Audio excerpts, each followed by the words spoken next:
quando chegasse a janeiro, tanto tinham arranjo como o companheiro. Quer dizer, depois tinham de arrancar para o Alentejo para fazer o inverno, sabe como é a vida?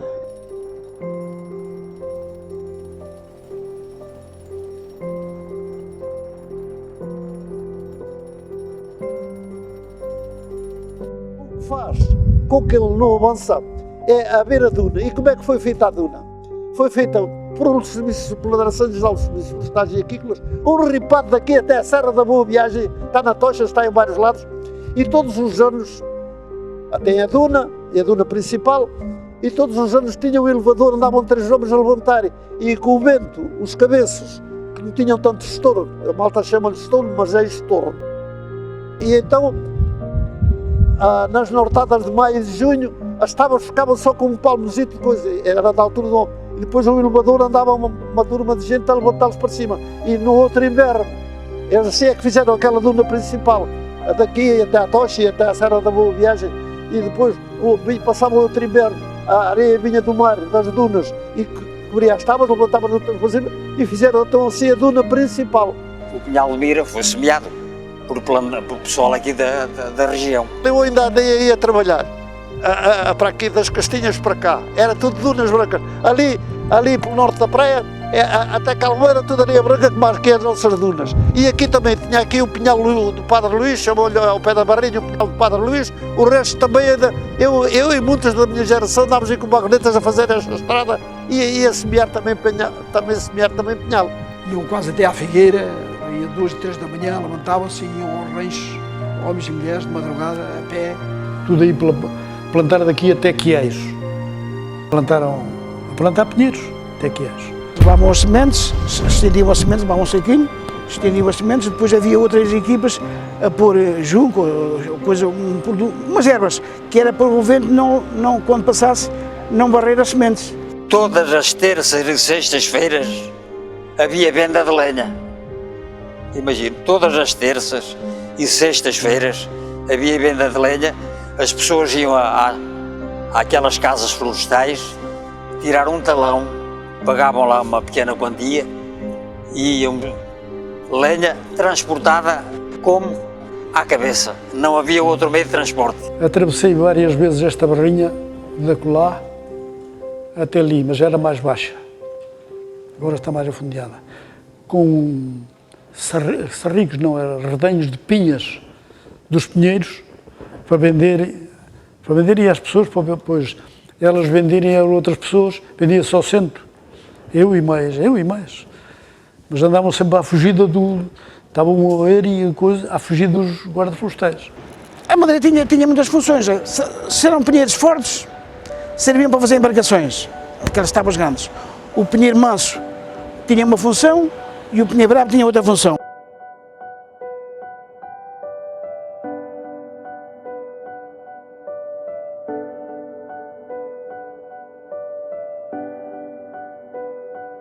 Esta terra chamava-se os Palheiros de Mira ou Costa de Mar. Era palheiros de um lado e do outro, aí mais estreitinha a estrada. Eu recordo-me ainda da minha infância existir um palheiro aqui nesta rua, nesta avenida, tinha 3 andares. Era o que era possível naquela altura fazer um palheirinho, cada família tinha um palheirinho. Era o carpinteiro só em madeira, e estacas, a maior parte em estacas no ar. Dava até para as pessoas à beira-mar se abrigarem quando da chuva, incluindo a capela, estava em estacas desta altura. Tentavam construir os palheiros junto à água, até por cima da água, porque facilitava-se tudo. Tinha-se a água ali perto, com um baldinho, com um cabo, tinham acesso fácil. A madeira para os palheiros não era aqui arranjada, vinha dos madeireiros do interior, que vendiam, havia aí negociantes que vendiam a madeira. Eu só conheci um homenzinho que transportava para aqui a madeira, mas esse homem carregava com um cavalo no carro, madeira, pronto, a madeira aqui para os palheiros. Com madeira que chamavam-lhe os costeiros, que eram umas tábuas que não eram nem limpas nem sobrepostas, portanto era conforme a máquina cortava a serração e eram assim que eram colocados os palheiros. Estava sobre tábua, que era para a chuva quando caísse, e depois já alguns que tinham muito mais poços, na parte da frente já punham umas ripazinhas, chamavam a gente que eram os palheiros do Rix. Os palheiros por dentro eram forrados com madeira, né? Eram postos em madeira por fora e por dentro eram forrados com madeira mais fina. Eu encolhi o palheiro onde eu fui criado e nascido, tinha um forro, outros até via-se o sol pelos buracos, os pobrezinhos pelos buracos dos nós da madeira. Tinha um quarto que era forrado também com tábuas, e era o único quarto que estava mais composto, até para receber uma visita do médico, para ter alguém que se casasse, uns irmãos e irmã que se casasse. Uma cozinha comum, onde existia um forno, então todos os palheiros tinham um forno. Os borralhos eram feitos com areia. Lavava a madeira e depois de lavar a madeira, botava areia branquinha. Nós andávamos descalços, ou de tamancas, o que era, mas o luxo do palheiro antigamente era a areia branquinha. As pessoas não fazem ideia o que aquilo bonito que era um luxo, era limpeza. E quando a areia se chegava, que notávamos que a areia estava um bocadinho mais suja, tirava-se essa areia e botava-se outra limpinha, a areia branquinha. Mas o chão dos palheiros era sempre a areia branquinha. Havia aqui os palheiros do Tichico, havia aqui uma abegoria, a capela era mais pequenininha e depois havia os figueiredos. Havia aqui uma senhora que cozia broa. E tinha um forno fora da cinta do palheiro, com estacas, e aí cozia broa e vendia. Havia uma loja do meu avô, e havia o centro onde havia o Café Brás e pouco mais. Havia o Tico-Tago, havia os maçariques, lá ao norte. 2 ou 3 comércios, mas tudo, 2 padarias, já eu em criança aqui havia 2 padarias. Havia pelo menos 3 tabernas que eu também me recordo. Havia aqui uma taberna que ficava junto ao mar, chamavam-lhe uma taberna de Timaneta, de Tinto Maneta, que era uma taberna que abria sempre de madrugada quando os pescadores vinham ver o mar. Chegavam lá, o mar estava ruim quando eles chegavam cá, aqui a este sítio, mas chegavam lá à taberna, matavam o bicho, passado uma meia hora o mar estava manso.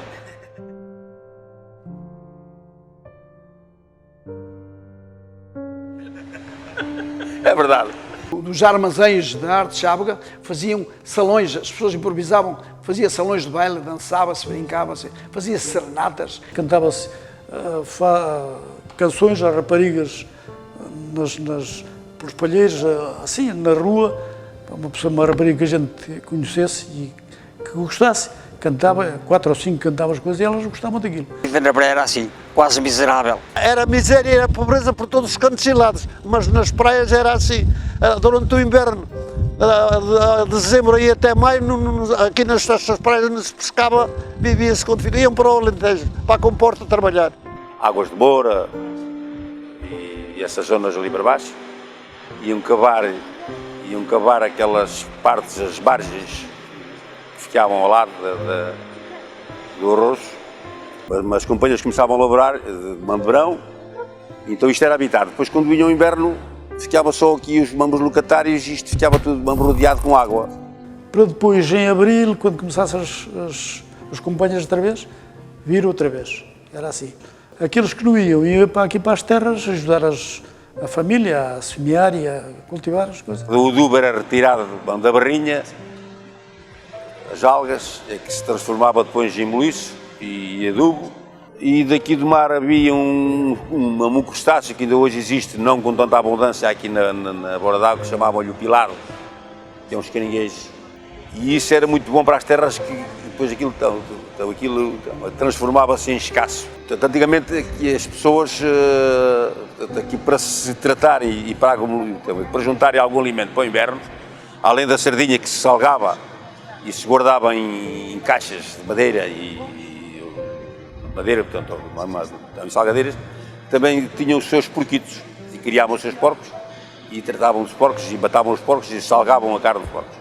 Brincávamos até termos sol, os nossos pais já a vossa renda da noite chamavam-nos e posso dizer que aqui como dizia e escreveu o Raul Bandão, aqui tudo é humilde e nada é grosseiro.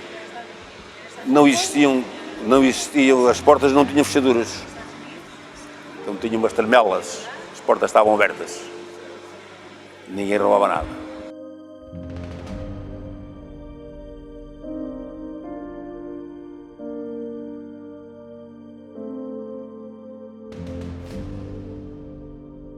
A primeira arte de chava, quando começou a arte de chava, era puxada a cinto. As pessoas é que puxavam a rede. Enrolhavam uma espécie de um cinto, um cabedal, ou o que era, ou uma corda, e as pessoas é que puxavam. Comecei a limpar o barco, depois a cobrir corda, a carregar cordas, e andar ao mar. Foi assim que aprendi. Envolvia muita gente, eram 4 e 5 grandes barcos, e cada barco, não é agora, tem 3 ou 4 homens, mas tinha uns 50 homens, cada barco. Barcos de 4 remos, cada remo tinham 10 homens, e um arrajo e um calador. Um sistema de pesca com redes de 600 metros. E isto é uma rede que tem mais classe que qualquer uma. Tem muito mais que saber. É sempre no dia 1º de maio que começa a pesca. Era matrículas lá desde maio até novembro, outubro ou novembro. 4, 5 da manhã, quando não é mais cedo, e conforme o que sai, há muitos dias vamos para casa às 7 da noite. De repente, o mar, de um dia para o outro, o mar punha-se à maneira de a arte chava de trabalhar, porque estes barcos só podem trabalhar com o mar com aquela dimensão. Quando os arrais, os homens que percebiam de mar, homens valentes também, os nossos antepassados, se apercebiam que no dia a seguir que o mar ia ficar bom, davam ordens ao meu avô, que era o único que tinha cá uma bicicleta, que um patrão da arte chava lhe comprou. Para quê? Para ter mais facilidade para ir avisar os empresários que tinham, os labradores que tinham os bois. Antes disso, é claro que as pessoas iam a pé, levantavam-se 1, 2, 3 da manhã e iam avisar a pé. Só começámos a trabalhar aqui com os bois quando a agricultura estava mais ou menos equilibrada. É que eles podiam vir. Até aí não podiam vir sem fazer a agricultura. No princípio comecei a alugar, mas depois para o fim já os bois eram meus. Tinha 2 juntas de bois, uma de um lado e outra do outro, levava o barco até à beira do mar, né? Contavam as ondas, contavam os andaços. Epá, isto andaço são 5 vagas. Ao fim da última vaga a gente já teve que estar lá embaixo. E era quando eles mandavam. Depois existia a linha da cabeça, que ainda hoje vemos a linha da cabeça, que entre essa parte e a terra existe um espaço morto, sem vaga. Os bois iam, às vezes, metiam-se pelo mar dentro, os bois, com o homem a puxá-los pela soga e puxavam-nos até que o barco ficasse quase a navegar, né? Depois os homens começavam com os remos, tinham uma muleta atrás, na rede do barco, tem um coisinho, a muleta botava-se ali, então o resto da companhia que não ia ao mar, empurravam, ajudavam o barco a ir para o mar. E depois aí que estivesse a galear no mar, já os remos davam para ela e levavam. Quando é a lançar a rede, nós levamos o cabo. O primeiro cabo a largar é este aqui, que chama-se o cabo de roçoeiro. E basicamente nós largamos a corda toda a pensar, tentamos adivinhar, que ninguém consegue adivinhar, mas pensamos que adivinhamos. Onde é que está o peixe? Está mais perto, está mais longe. Aí, ou tanto se vai mais ao norte, se vai mais ao centro, conforme o lanço, como é que está a corrente em terra, conforme está a corrente lá fora, tentamos mais ou menos manobrar para a rede sair direita. Largavam a rede, depois vinham, engatavam-lhe 2 bolsas aí, puxavam o barco, encalhavam, por cima de rolos na mesma, depois os bois iam para ali e para lá, a puxaram 5 e 6 juntas de bois de cada lado. Vinham acima, davam uma volta, vinham acima, davam uma volta e andavam sempre à roda. Agora é com os aladores, é mais fácil, é só pôr no alador e aquilo vira sempre.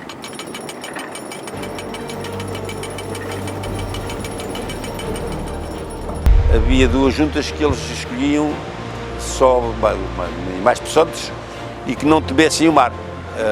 Havia animais desses que conseguiam nadar, os 2 agarrados eram escolhidos para puxarem o barco, para arrastarem o barco para o mar e para puxarem o barco do mar. Uma corda onde se passava na rede para ajudar a puxar a rede. Eram os jovens rapazitos, 7, 8, 10 anos, é que faziam isso. Depois é que a gente ia de vez em quando ao mar, íamos no barco e aprendíamos a remar com os mais velhos. Mas passávamos todos para as coisas mais simples. Os chicotes dos bois davam um nó nos nós, saía a rede, tinha que se ir abrir a rede toda para secar, para ir molhada para o mar outra vez. E era assim. Mas tinha mulherzinhas também, da companhia, que trabalhavam em terras de ouro peixe.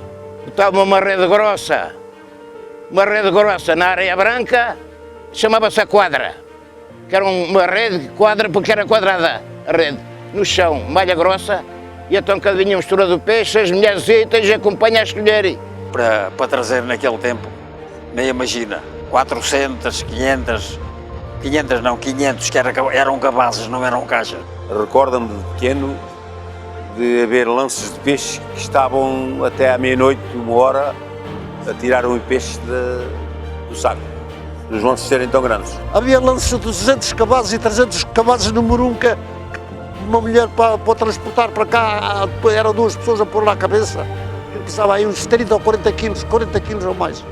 Sardinha, carapau, Queirão, outras vezes petinha, que era um pouquinho mais pequena, raias, linguados, robolos. O carapau e a sardinha era o essencial. O carapau e a sardinha, mas chamado peixe da renda, era raias, sabelhas, tremelgas, muita tremelga, que é um peixe que está assim em choque. Peixe de toda a qualidade daqui da costa. O carapau, a sardinha, a raias, a faneca.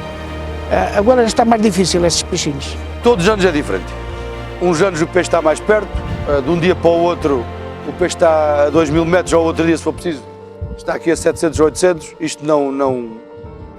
E, olha, por exemplo, faz este ano 4 anos, andava só a apanhar carapau, até 5. E eu fui ao mar ao meio-dia e pouco, larguei a rede até aqui perto e apanhei um lance de sardinha que não tinha mais tamanho. não se pesca anchova, não existe aqui, não se pesca corvina, não se pesca peixe-espada, que se pescava muito aqui. E havia lances de 200 e 300 cabazes enquanto a sardinha ficava em baleiras. O guarda fiscal a tomar conta e o empresário, para outro dia ser vendido. A guarda fiscal estava a apontar onde diz, era cerca de 15%, não era só para o Estado, era casos de pescadores, multas de pescadores, o autónomo da Ria de Aveiro, o Grêmio de Armadura de Pesca da Sardinha. Havia umas abogarias dos senhores que compravam o peixe, chamavam-lhe os almoquereiros. Esses senhores é que eram responsáveis pelo transporte do peixe daqui para fora. Tinham uns animais que chamavam-lhe os machos, não sei que raça era aquilo, nem eram cavalos, nem eram burros, eram uns animais pesados, com umas cangalhas e levavam o peixe daqui para fora. Íamos pescar para o mar e quando vinhamos era da praxe. Nós, a tripulação, eram 7 ou 8 rapazes e íamos para essa taberna até Albertina Maneta, que é a lendária, que ainda hoje está na nossa história, e fazíamos todos. Às vezes não era, a gente esquecia o sacrifício e a pesca, não era aquilo que se fazia. Depois o pessoal reunia-se toda a noite e tudo a comer aquela caldeirada do peixe fresquinho que saía da pesca.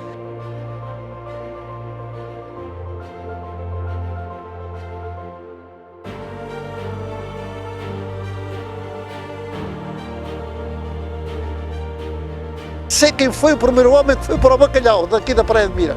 Era o Albertino Milheirão, Albertino de Miranda Milheirão.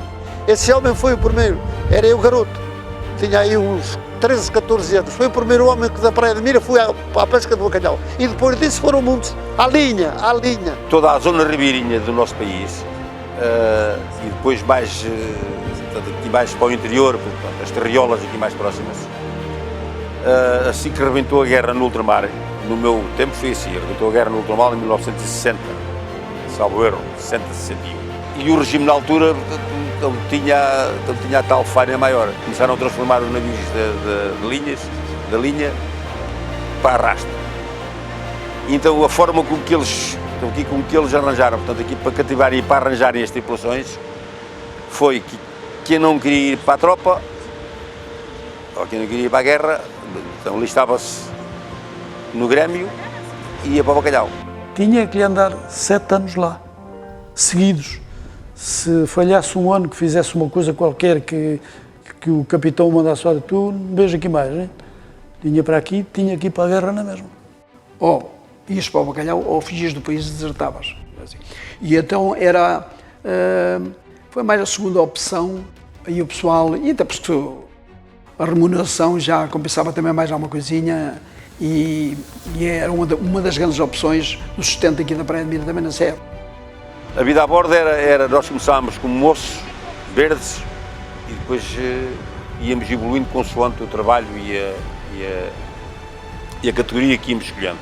A gente, quando chegava ao navio aqui que ia para Lisboa, passado um dia ou dois, eles davam logo os trafegos, toda a gente, as linhas, tantas linhas para ti, tantas para cada pescador, né? 52 braças, uma linha. Ele usava 15 linhas. Fazia-se uma azelha, depois um bocado, a azelha, dava-se um nó, depois a outra é a mesma coisa, sempre nós. É uma média de 90 homens e à entrada éramos todos amigos, tudo amigo. Depois é trabalho, conhaque a conhaque.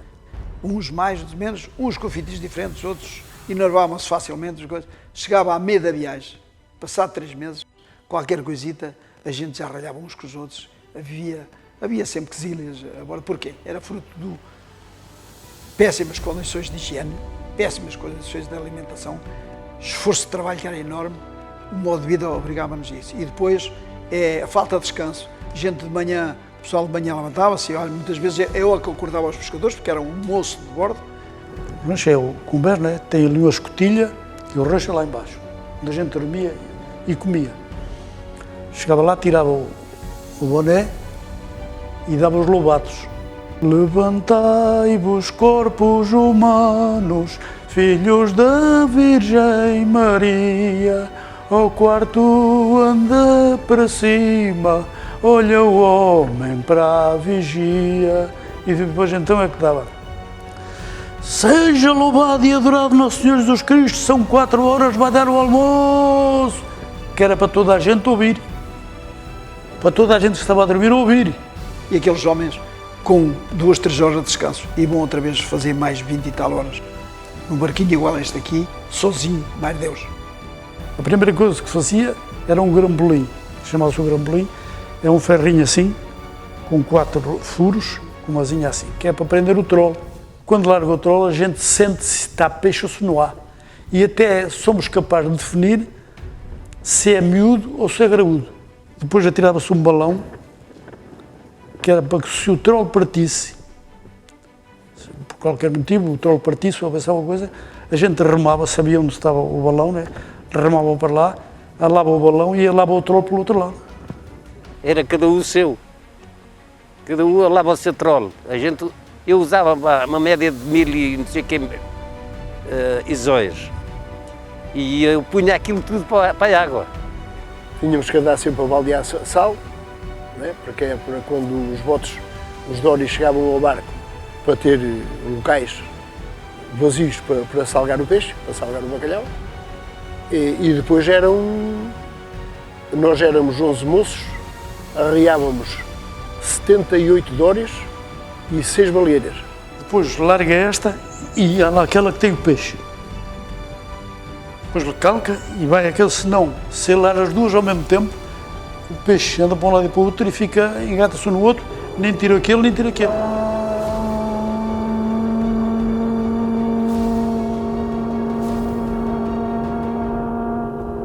Só vínhamos para o navio quando o navio chamava, dava sinal.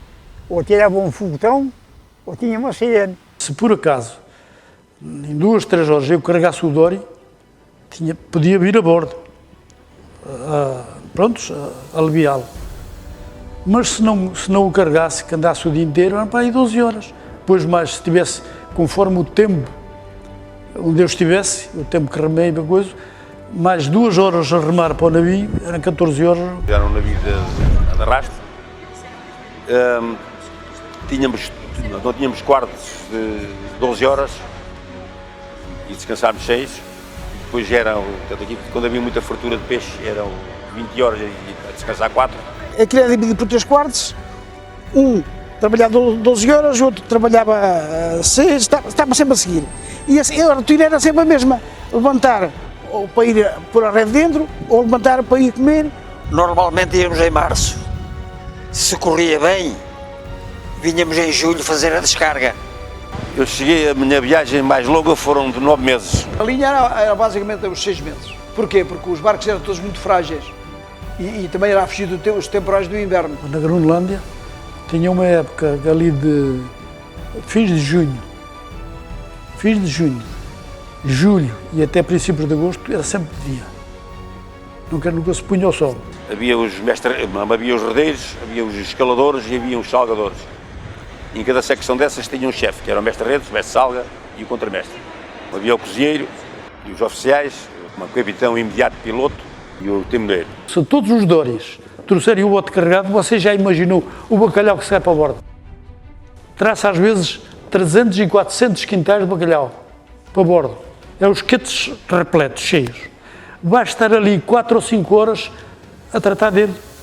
Eu, por acaso, era salgador. Era o último a vir para cima, a ir dormir ou fazer qualquer coisa. Quando acabasse aquele bacalhau todo, amanhá-lo, escalá-lo e salgá-lo, não havia hora de dormir. Praticamente chegámos a andar duas noites e 2 dias, sem dormir. O capitão botava a música para extrair a gente. Fados daquele tempo, de farinha e esses fados assim antigos. Tinham parlé, todos os navios, botava a música para extrair a gente. E para a gente animar, mais alguma coisa, era um bolo que havia grande, com café quente e aguardente, com força. Havia uns determinados pescadores que amanhavam. Havia outro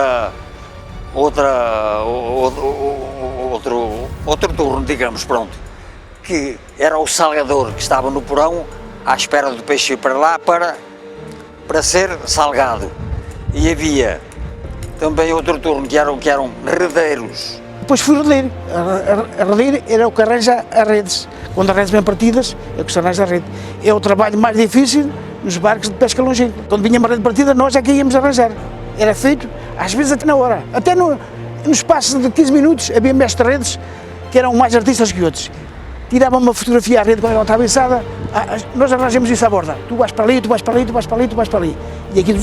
E nós, os moços, naquela altura éramos 12 moços, fazíamos toda a azáfama à borda, a preparar depois para o regresso deles, para ter-se tratar do bacalhau, abrir o bacalhau, tirar as vísceras e aquela coisa toda, fazer limpeza, baldear o sal, que nós muitas vezes tínhamos que arranjar espaço para depois salgar o próprio bacalhau.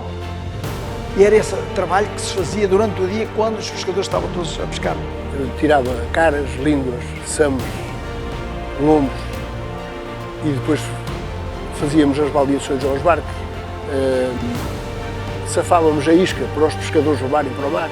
Já vi 32 dias seguidos, mesma coisa, às 5 horas estavam fora. Mais 12 horas, mais 13 ou 14, conforme se tivesse, para remar para a bordo. Era duro. Tudo aquilo era ganho então, pelos oficiais e pelos patrões e quem tratava disso não ganhava nada. Tinha ocasiões que eu disse, ai meu Deus, pedia aos santos todos, eu e toda a gente, quando se vê, repara-se, pronto, não se vê mais ninguém, se vê nada, nem um companheiro, nada, se vê nada. Se houvesse vento, tinha ali a vela, mas se não houvesse vento, fosse o mar como está aí, tinha que remar. O que me fez vir mais cedo foi as condições de comer. Não eram boas. Aqueles barcos antigos não eram boas. Perdi a noção do tempo e só sabia quando era quinta-feira ou domingo pela carne que eles davam. E aquilo pesava. Não havia, raramente havia boa disposição. Só havia boa disposição quando nós íamos à terra. Íamos à terra, lá a São João da Terra Nova, meter gasóleo e mantimentos, não é? Há histórias para contar que eu fui da mundo. Íamos da terra ou fugirmos dos ciclones, ou com avaria, ou com alguém doente, ou então, para abastecer. Santos Jones era o ponto forte daquilo. Então, Santos Jones, íamos lá abastecer gasóleo e íamos a receber o correio e depois íamos aos bailariques e catávamos as gajitas. Era o ponto forte do bacalhau, era esse. Era a ida a Santos Jones. Qualquer um pescador esquece as amarguras que teve no mar e recorda com saudades a ida a Santos Jones. Havia um muro que havia lá dois ou três. Duas ou três coisas assim que serviam cerveja e coisas e a malta dançava ali. Mas os canadianos não gostavam. E muitos deles juntavam-se aos dois aos três e apanhavam naqueles que eles viam que andavam com mais coisas, agarravam-nos e botavam os murros abaixo, vinham a reboleta para cá abaixo. às vezes 500 ou 600 metros. Às vezes não tínhamos roupa própria para entrar em determinadas coisas. E os gajos, claro, começaram a ver que a gente já estava a abusar um bocadinho, começaram a exigir gravatas. Ora, a gente não levávamos gravata para o mar. Há um compadre meu, que é o mestre Alcino, fomos a um star, chamava-se Star Dance. Os tipos não nos deixavam entrar, tínhamos gravata. E é que a gente se lembra, aqueles lenços que se usavam vermelhos, por exemplo, ok, e estávamos para dentro. Estávamos lá as nossas gajas conhecidas, e a gente não tinha dinheiro para gastar como eles gastavam. O que é que tu bebes? Estou bebendo. Fazíamos que estávamos doentes e elas então aqui iam buscar a comida para a gente. E esse meu compadre Alcina fez-me um casamento lá com uma chamada Elizabeth. Casou-me tudo. As mulheres cá, muitas delas sabiam disso. Porque o pescador não é de pau, que é como se costuma dizer, nem de ferro. O pescador podia andar lá tanto tempo por lá. Ah, não, nunca foi uma festa. Não, porque ouvia contar que alguns apanhavam por roda lá. Quando a gente tomava banho, como deve ser, é quando íamos a São Jorge. Recebíamos notícias de casa, das cartas, o correio, víamos um pouco de televisão, era bom. Na última viagem para o pesqueiro, com o temporal pela proa, nós chamamos pela proa, porque o navio assim e o temporal era assim. Demorámos 17 dias, imagina. O normal eram 8, 10, 11, 12. E nessa viagem demorámos 17 dias a chegar à zona da pesca. Então cá o Tijoão assim, fica-te bacalhau, que nunca mais cá venho. Uma jura que eu fiz. E foi assim. Regressámos em julho para descarregar o navio, pedi o bilhete, um chamado bilhete de desembarque, que eles eram obrigados a dar ao pescador, um bilhete de desembarque, e nunca mais foi ao bacalhau.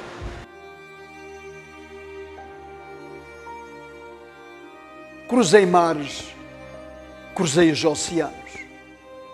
Joguei todos os meus sonhos na vida do mar. Larguei família, os meus amores e fiz-me amante da estrela polar. Larguei amarras e saí tantas velas, era a frota branca no seu esplendor. Conheci homens grandes heróis, com tanta honra e tanto amor. Em barcos frágeis sulcando as ondas, era a coragem entre o céu e o mar. A nossa história não nos pode esquecer destes grandes homens do mar. No Atlântico Norte, no denso nevoeiro, hoje há criaturas a murmurar. Há quem diga que são as sereias com as saudades dos nossos homens do mar. É por isso, meu amor, que hoje parei junto ao espelho e reparei em mim. E pensei o que seria de mim sem ti. Por vezes, os problemas desta vida não dava tempo para parar, nem amar, nem sequer curtir a beleza que há em ti. Leva-me todo o tempo a este mar, só as chegadas a uma beleza sem fim. Nas chegadas, há beijos e abraços, há carícias, há noites de amor que muitos gostariam de ter. Mas esses esquecem-se que para chegar há um amargo caminho a percorrer. E na partida, meu Deus, na partida, ter de deixar os nossos meninos pequeninos, deixar de ter nos meus braços tu, a mulher que eu amava. E já lá longe, muito longe, as ondas do mar lavavam as lágrimas que eu chorava. Mas acreditem, eu tenho muito orgulho em ser pescador, até porque foi entre partidas e chegadas que fez mais forte o nosso amor.